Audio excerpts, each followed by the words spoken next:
Salut à tous. Alors, chers amis, comme vous pouvez le voir, vous avez un tweet de Jacques Attali, donc c'est un peu le prêtre du gouvernement mondial, c'est un peu l'évêque du nouvel ordre mondial, et à chaque fois il nous dit voilà ce qui va se passer, ce qu'il faudrait faire, ce qu'il faudrait pas faire, pour qu'on puisse accéder finalement à cette gouvernance mondiale.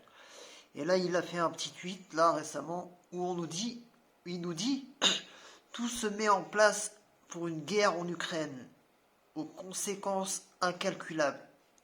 Aux conséquences incalculables, ça veut dire qu'il est en train de parler d'une troisième guerre mondiale.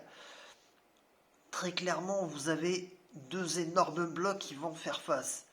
Vous avez à savoir la Russie qui va faire une guerre contre l'OTAN en Europe, mais aussi vous avez le front au niveau de Taïwan. Et là, ce qui se passe, c'est que, à mon sens, il y a eu une entente entre les Russes et les Chinois pour faire une attaque éclair en même temps et prendre de court les Occidentaux, donc le bloc occidental. Alors, lorsqu'il nous parle de conséquences incalculables, donc il est en train de parler clairement d'armes très destructrices ou peut-être même des armes qu'on n'a jamais connues. Et donc, bien sûr, comme vous le savez, il y a des armes qui nous sont cachées, comme les armes scalaires, les armes électromagnétiques, vous avez des armes sismiques, des armes climatiques, des armes nucléaires, bien évidemment, des armes non conventionnelles, d'autres conventionnelles qui peuvent faire beaucoup de dégâts. Bien sûr, un missile bien placé sur un volcan peut faire énormément de dégâts. Une bombe qui explose au niveau de la faille de New Madrid ou de San Andreas peut faire énormément de dégâts. Donc, avec des armes conventionnelles, on peut créer des tsunamis, on peut créer des séismes bien placés. Mais dans le cas contraire, vous avez aussi des armes sismiques, des armes climatiques avec le projet HARP qui permet directement d'influencer le climat et qui peut créer des tempêtes, qui peut créer voilà, des tornades très destructrices, des tsunamis, etc. etc. Donc Attali sait très bien tout ça. Il sait que nous avons les armes. Il sait que les Russes, les Chinois, les Européens possèdent des armes. Il sait aussi que les armes à antigravité sont disponibles. Il y a déjà des vaisseaux à antigravité et qui peuvent être utilisés. Donc ça, il le sait. C'est pour ça qu'il est en train de nous dire aux conséquences incalculables, parce qu'il pourrait tout perdre.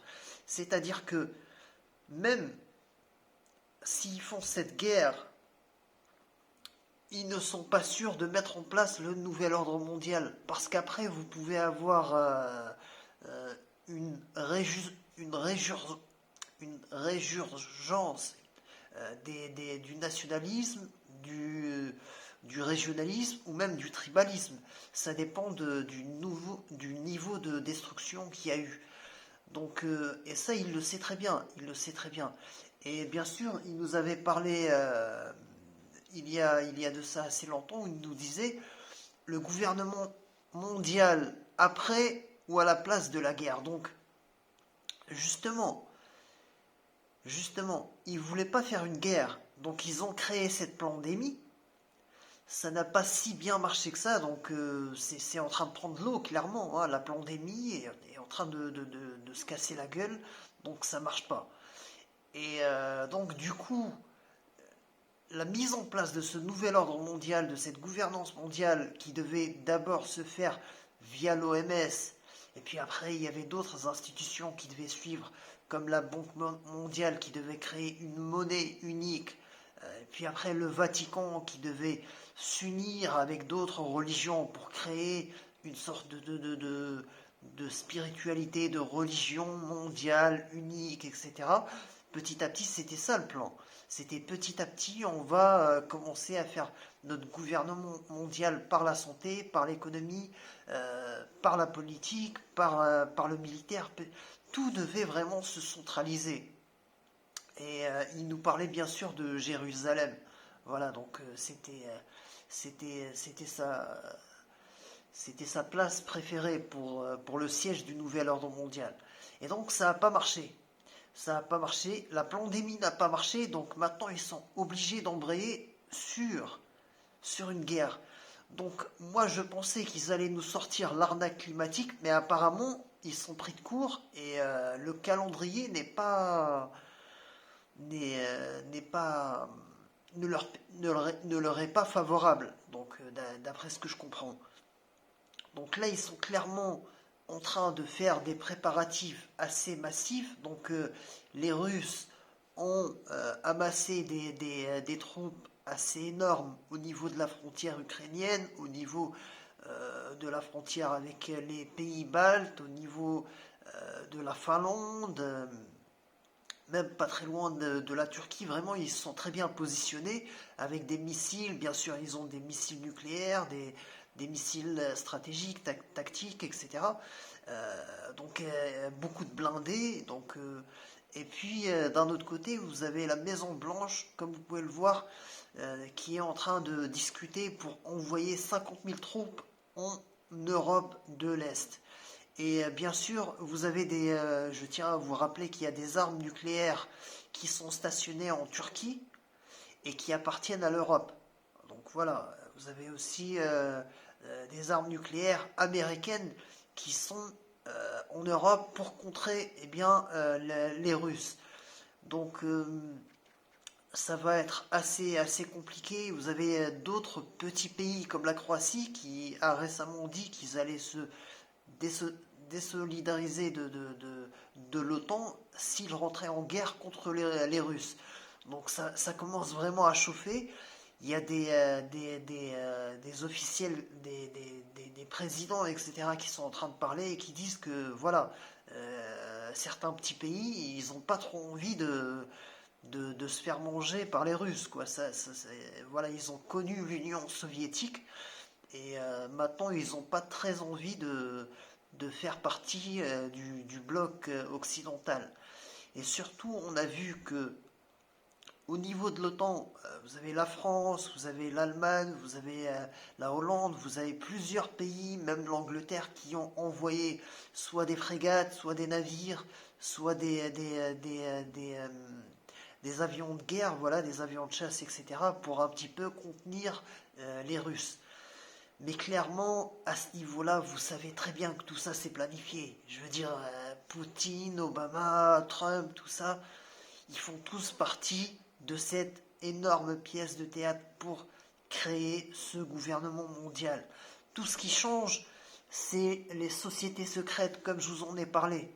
Comme je vous en ai parlé auparavant dans ma précédente vidéo, et là, comme vous pouvez le voir, vous avez la carte New World Order, donc nouvel ordre mondial, comme Jacques Attali nous l'a dit, donc le gouvernement mondial à la place où après la guerre. Et ben là, normalement, pour eux, ça sera après la guerre. Voilà, nouvel ordre mondial, troisième guerre mondiale, et là, vous pouvez voir, c'est clairement une sorte de capitale, une ville assez massive, je dirais presque New York avec plein de buildings, qui va être détruit.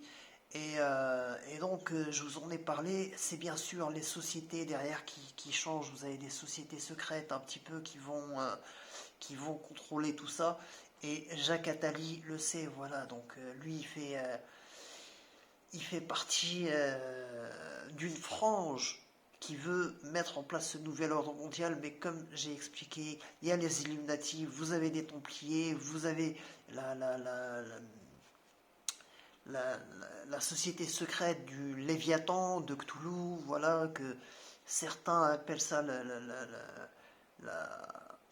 l'église de Satan. Donc il y a beaucoup de groupes, il y a beaucoup de sociétés, c'est ça que vous devez comprendre.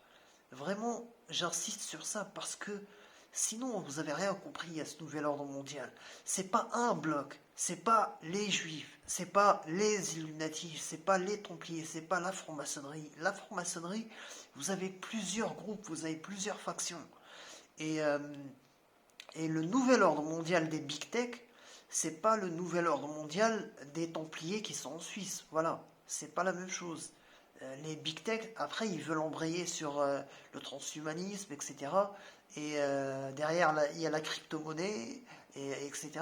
Alors que vous avez les Templiers qui ont mis un stop à Facebook lorsqu'ils voulaient développer le Libra. Voilà, donc le Libra, c'était une monnaie, une crypto-monnaie. Ils étaient en train de la développer, ils allaient très très bien avancer. Et du coup, les banquiers ont dit non, ça vous allez pas faire ça. Et dans le jeu Illuminati Card Game, les Templiers sont supérieurs aux Big Tech, donc The Network, comme j'en ai parlé dans ma précédente vidéo. Et vraiment, j'ai fait la vidéo il y a à peu près une semaine, et puis j'ai vu ce tweet où justement Jacques Attali confirme ce que je vous disais dans la précédente vidéo, quoi. On va aller vers cette guerre et tout a été prédit. On est vraiment en train de vivre un film. Et lorsque vous regardez aussi la prophétie de l'Apocalypse selon Saint Jean, il vous parle bien de 4 cavaliers. Voilà, il y a la pestilence, il y a la famine, il y a la guerre et puis il y a la mort après. Donc on a eu la pestilence avec plein de maladies. La famine, à mon avis, ça va arriver, ça peut être très brutal et très court avant d'embrayer sur la guerre. Moi, personnellement, je voyais la guerre en 2025, 2024, 2025. Et là, je suis même en train de me dire, est-ce que ça va pas démarrer avant 2023? Est-ce que ça va pas être d'ici 3 à 6 mois? Donc, c'est vraiment en train de s'accélérer. Mais je pense personnellement qu'on va avoir, comme l'a très bien prédit Jean dans l'Apocalypse, on va avoir le cavalier de la famine qui va arriver. Et ce qu'on va voir, comme je vous l'ai dit, on va voir des pénuries massives, alimentaires, énergétiques. Bien sûr, comme vous le savez, les aliments que nous consommons, les produits que nous consommons sont un peu indexés sur le prix du pétrole. Si vous avez le prix de l'énergie qui va exploser, automatiquement les denrées, les matières premières vont exploser. Et puis s'il va y avoir des pénuries, des problèmes d'approvisionnement, derrière ils vont aussi organiser ça, ils vont essayer de couper petit à petit. On voit déjà aux États-Unis, il y a des rayons qui sont vides, on a pu voir ça en Angleterre. Et à mon avis, ils ont fait un petit test en Angleterre pour voir comment ça allait marcher. Et je pense qu'ils ont un petit peu testé en Angleterre et puis ils ont testé un peu en ce moment aux États-Unis. On voit aussi au Canada. Et puis après, ça va être global. On va très très bientôt, à mon avis, arriver à des pénuries assez massives. Je pense clairement qu'on va aller vers ça. Et je pense qu'on va voir ça vraiment dans les 6 prochains mois, très facilement. Très facilement. Et après, la guerre qui va arriver, est-ce que ça va être en 2022? Est-ce que ça va être en 2023? Mais clairement, on se dirige vers ce scénario-là. Et donc, tout ce que je peux vous dire, c'est préparez-vous. Et surtout, préparez-vous de manière spirituelle. C'est vraiment ça le plus important. Faites des stocks, mais surtout, soyez prêts mentalement, spirituellement. La méditation, comme je vous ai dit, ça aide énormément, énormément. Et bien sûr, travaillez sur votre transmutation intérieure, sur la création de cet être cristallin. Voilà, cristallisez votre intériorité, activez votre cœur qui est une véritable centrale nucléaire de transmutation alchimique et qui va vous permettre de transmuter votre corps qui est basé sur une base carbonée en une base cristalline, en une base voilà, silicée, quoi. Voilà, c'est vraiment du cristal. Et on va passer par la suite à l'âge de cristal. Donc le cristal, comme vous le savez, laisse passer la lumière à l'inverse du carbone. À l'inverse, donc vous prenez un charbon et un diamant, c'est exactement la même chose. Le diamant et du charbon, tous deux sont faits de carbone. La seule différence, c'est que vous en avez un qui est chaotique, à savoir le charbon, et il y en a un qui est structuré, à savoir le diamant, qui est parfaitement structuré, et c'est pour ça qu'il laisse passer la lumière. Et donc vous allez faire exactement la même chose, vous êtes une base carbonée, charbonnée même, voilà, carbonisée, avec un émotionnel fort, avec un mental fort, etc. Vous allez méditer, méditer, méditer, faire descendre cette énergie froide, comme je vous en ai parlé. Vous allez petit à petit faire monter l'énergie chaude qui va aller au niveau du cœur et qui va transmuter. Et bien sûr, le cœur va vous transmuter cette base carbonée en une base silicée. Voilà, tout simplement. C'est vraiment ça le secret de la transmutation alchimique. Intérieur, je parle intérieur, en alchimie interne. Voilà. L'alchimie spirituelle, bien sûr. Il y a l'alchimie de laboratoire, il y a la spagyrie, sur l'alchimie des plantes, etc. Mais moi, je vous parle vraiment de l'alchimie interne. C'est la raison pour laquelle, chers amis, vous devez travailler sur vous-même. Et la meilleure des préparations, c'est la préparation spirituelle. Bien sûr, lorsque vous avez faim, vous pouvez faire un jeûne. Personnellement, j'ai fait un jeûne jusqu'à 11 jours et plusieurs fois j'ai fait plusieurs jours comme ça et j'ai pu tenir. Donc lorsque vous arrivez à contrôler votre esprit et en réalité votre âme, mais en réalité comme je vous ai dit, ce qu'on appelle âme, c'est l'esprit individuel, c'est la chaleur qui est dans votre corps, et ce qu'on appelle esprit, c'est l'âme universelle, c'est la partie informationnelle, donc voilà, qui correspond à Isis, et l'esprit individuel est plus énergétique. Donc vous avez un peu le spirituel, vous avez l'énergétique de l'esprit et vous avez l'informationnel de l'âme universelle, et les deux sont amenés à s'unir pour pouvoir créer ce nouvel être. Et voilà, donc c'est vraiment ça le travail que vous allez devoir faire sur vous-même, chers amis. Et qu'est-ce que je voulais vous dire aussi? Donc j'avais un petit truc auquel j'avais pensé que je... Donc oui, au niveau de la transmutation, donc la partie de l'âme universelle, on appelle ça dans l'ancien temps, dans l'Antiquité, Isis, et l'esprit individuel qui est chaud, qui est à l'intérieur de vous, c'est Osiris. Les deux s'unissent et créent Horus. Voilà, c'est le nouvel être. Et bien sûr, Horus correspond au Christ.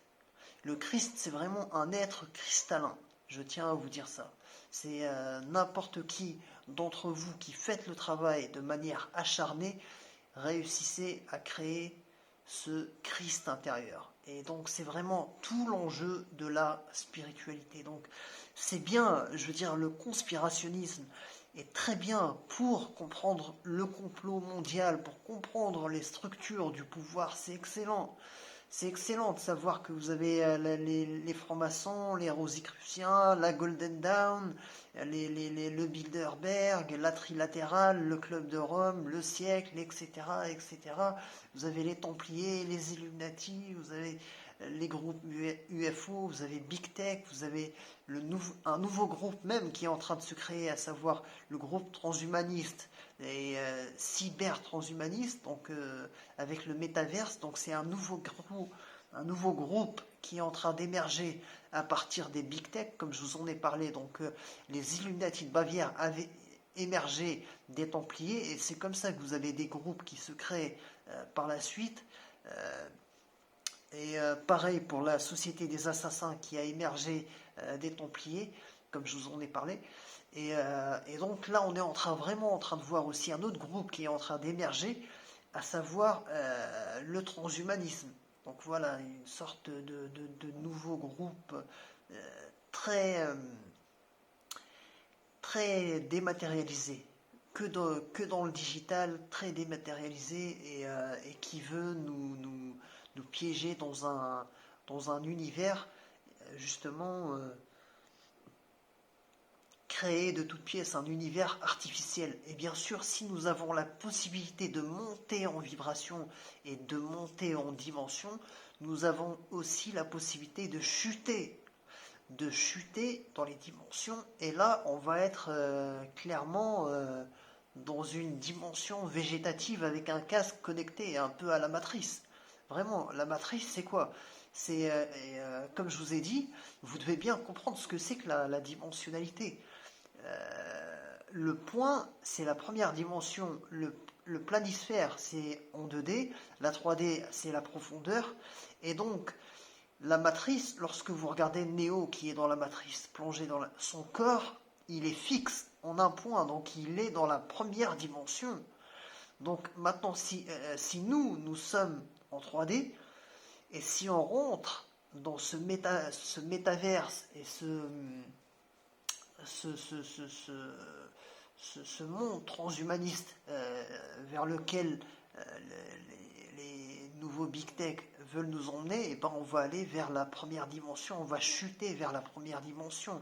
Donc avant on avait les anges déchus,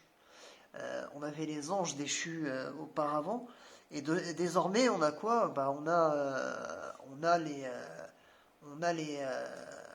On aura les humains déchus. Voilà.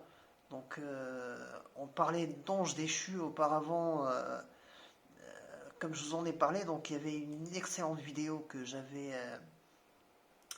j'avais montrée sur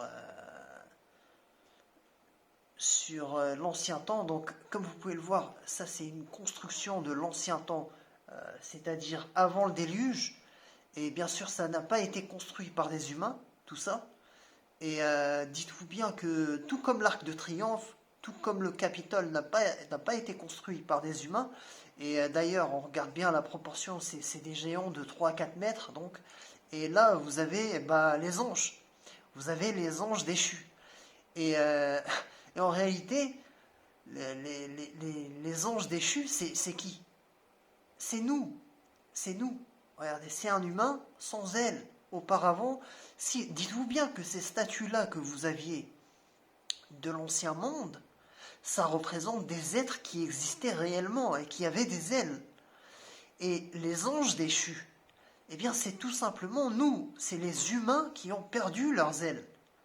Et vous aviez une excellente série qui s'appelle The Leftover, et on voit bien sur la couverture de la série, on voit bien des ailes sur la couverture, donc un humain avec des ailes un petit peu dessinées, pour dire que nous sommes les anges déchus, c'est-à-dire que nous avons perdu nos ailes. Et c'est ça qui est intéressant d'observer, parce que ceux qui ont créé ça, c'est pas des humains. Ils avaient beaucoup de technologie, ils avaient l'antigravité, ils avaient beaucoup de science. Et je veux dire, regardez, c'est absolument magnifique. Magnifique. Et là, on est en train de nous dire que ça a été fait par des gens qui n'avaient même pas d'outillage électrique. C'est n'importe quoi. C'est n'importe quoi. Ils nous disent que les premières perceuses sont arrivées, je crois, en 1880-90, et ça a été fait dans les 1850 ou quelque chose. Mais n'importe quoi, ils racontent n'importe quoi. Regardez la perfection de cette création. Regardez-moi ça, c'est de la beauté, c'est absolument magnifique. Et ce qu'on remarque un petit peu, c'est le caractère un peu androgyne, c'est-à-dire un peu féminin, masculin. C'est comme si c'était des êtres qui avaient unifié leur polarité.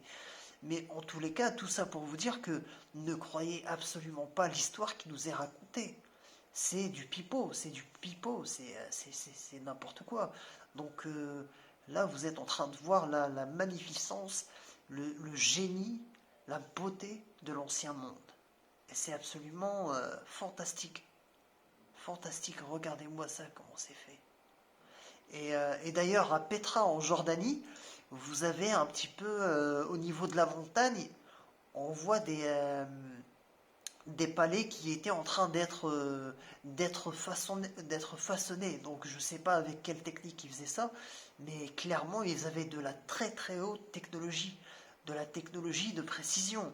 Et d'ailleurs, eux, ils maîtrisaient la technologie du cristal.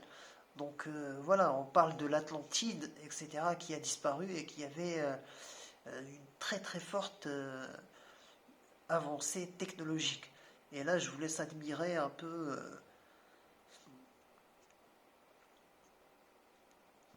la splendeur et la gloire du monde d'autrefois, qui a été détruit par un déluge, par les mêmes, voilà, par le démurge et par les archontes. Voilà, c'est par eux. C'est par eux. Tout simplement. Regardez-moi cette coupole absolument magnifique. Et nous, on ne saurait pas faire ça, quoi. Voilà, on n'arriverait pas.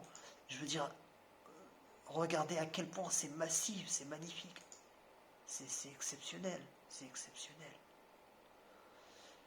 C'est exceptionnel.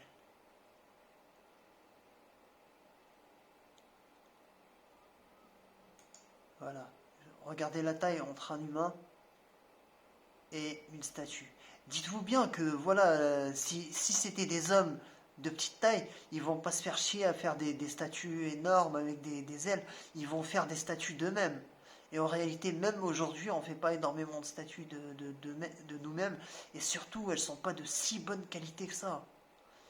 Elles sont pas aussi bien faites, aussi bien réalisées. Regardez, regardez-moi ça, c'est fantastique, fantastique le travail qui a été accompli. Eh bien, bref, tout ça pour vous dire que nous avons eu des anges déchus, à savoir nous. On a chuté donc, et puis on pourrait chuter encore dans ce transhumanisme, et là on aura des humains déchus. Et c'est vraiment le scénario vers lequel j'espère qu'on n'ira pas. J'espère, parce que la porte de sortie, à mon sens, c'est la transmutation, c'est la création de ce corps cristallin.